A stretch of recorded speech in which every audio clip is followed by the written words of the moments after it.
Okay, are you back? Are you back now? Yes, sir. Yes, sir. Good. So now, all modern computers have some form of operating system which users generally take for granted. The operating system makes it possible to communicate with the software and hardware that make up a typical computer system. So it means that in a set of computer systems, operating system is needed. Okay, it's the backbone or the background of your computer system. And there are many ways of representing computer architecture, but one of the more common ones is known as the von Neumann model, which will be fully described in this chapter. We have actually considered von Neumann architecture, but we are considering operating system today. Are you there? David, are you there? Yes, sir. Now, can you read that paragraph for the meaning of operating system?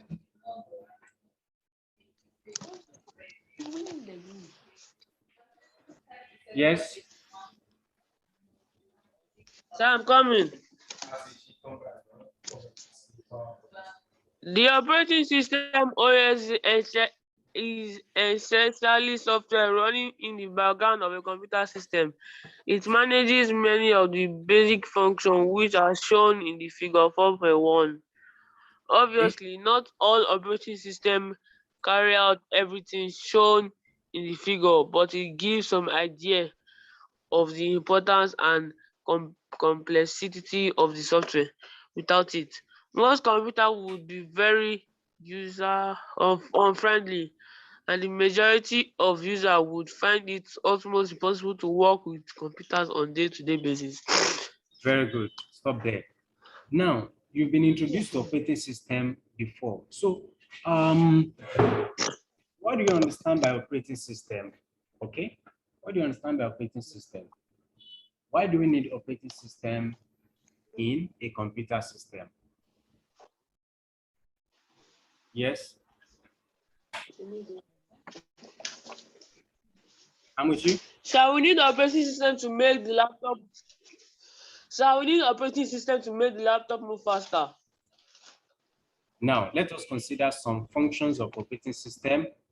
The operating system controls the human-computer interface. Okay.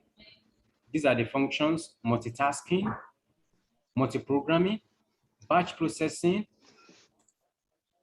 multiprogramming, batch processing, error handling. Okay, the operating system allows you to load and run application software. So it means that the operating system must be installed first before you install other programs. The management of user accounts, the operating system manages your accounts.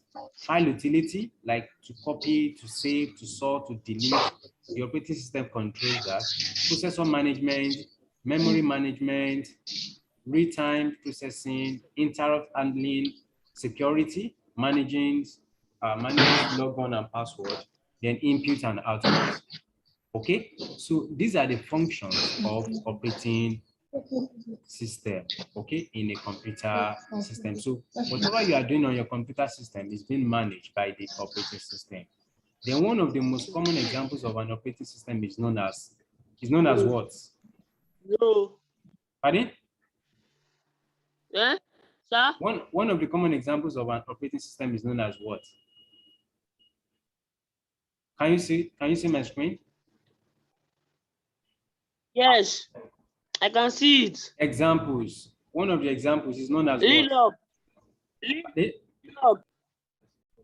Good, Windows, and is used on many personal computers.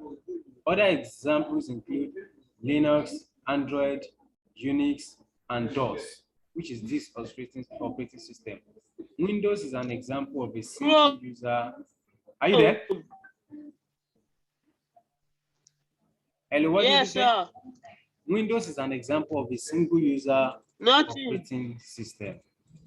Then operating system, this means only one user, so that is for Windows, only one user can use the computer at a time, but can have many applications open simultaneously. You said what? Nothing. What did you say?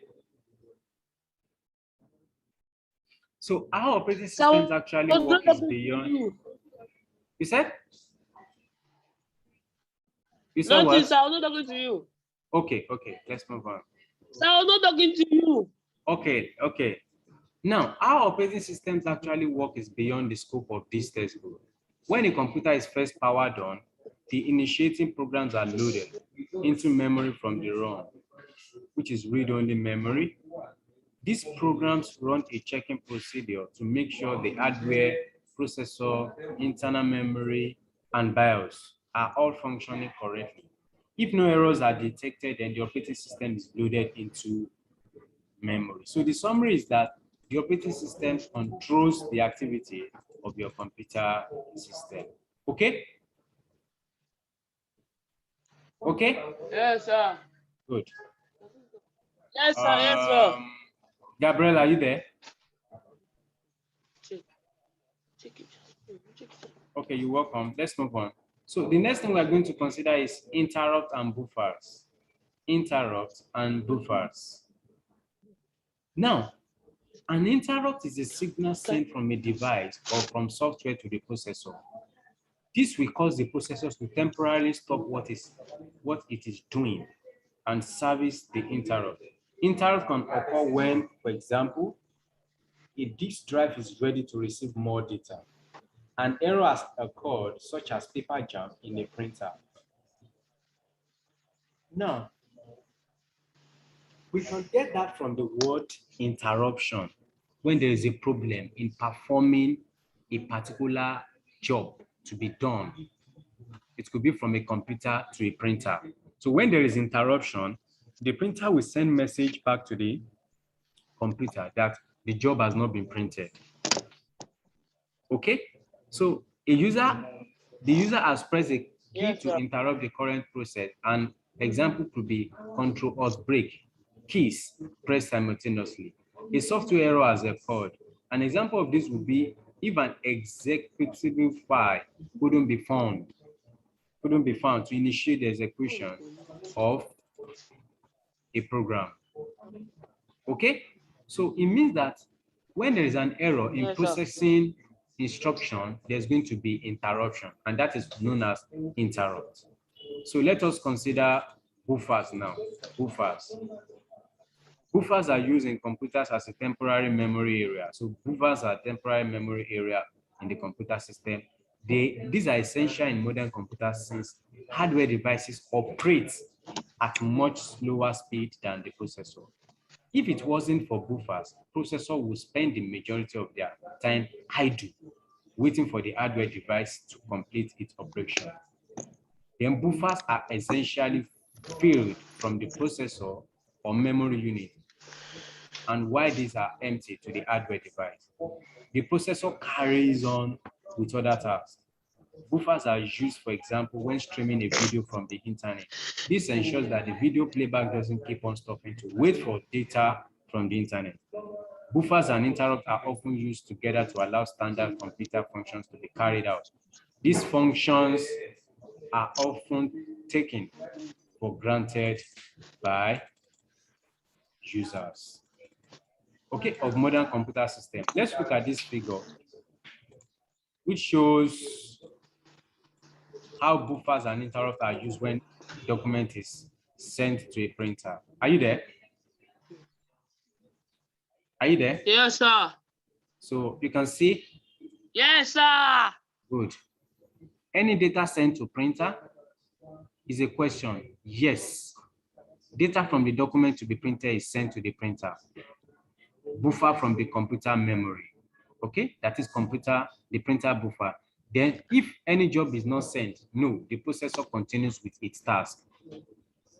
So the content of the printer buffer are empty to the printer and the data from the document is printed. So this illustration is just how document is being printed from the computer to the printer. And all data sent to printer.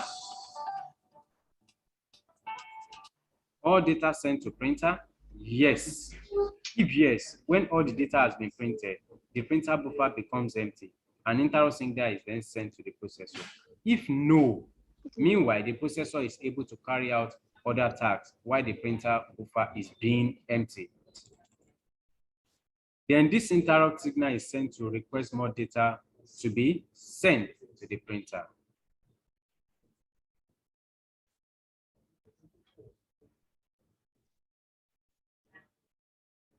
So, and we now have the last one, that is the current task is suspended while the interrupt is serviced. So if there is an interruption in processing the instruction, a message will be sent to the computer that there are interruptions. Okay. Let us consider this activity, okay, and which you can work on your own. Find out how buffers and interrupts are used when sending data to memory, such as DVDs and solid state, e.g. pen drive. Then find out how buffers are used when streaming a video or music from the internet to your computer. Investigate the many ways that hardware and software can cause an interrupt to occur. Are all interrupts treated equally, or do some have priority over others? That is, do some have priority over others? So that is per interrupt. So we'll go on 20 minutes break. Are you listening, David? Yes. So we'll go on 20 minutes. We'll go on 20 minute break. So at 11, we'll be back for the other topic, which is memory storage devices. Okay? Yes, sir. Okay? Okay, so we'll go on break. Yes, now. sir. Any question? We have considered operating system today, then interrupt and buffer. Any question? No. All right. So see you in 20 minutes time. Okay? Yes, sir. Yeah.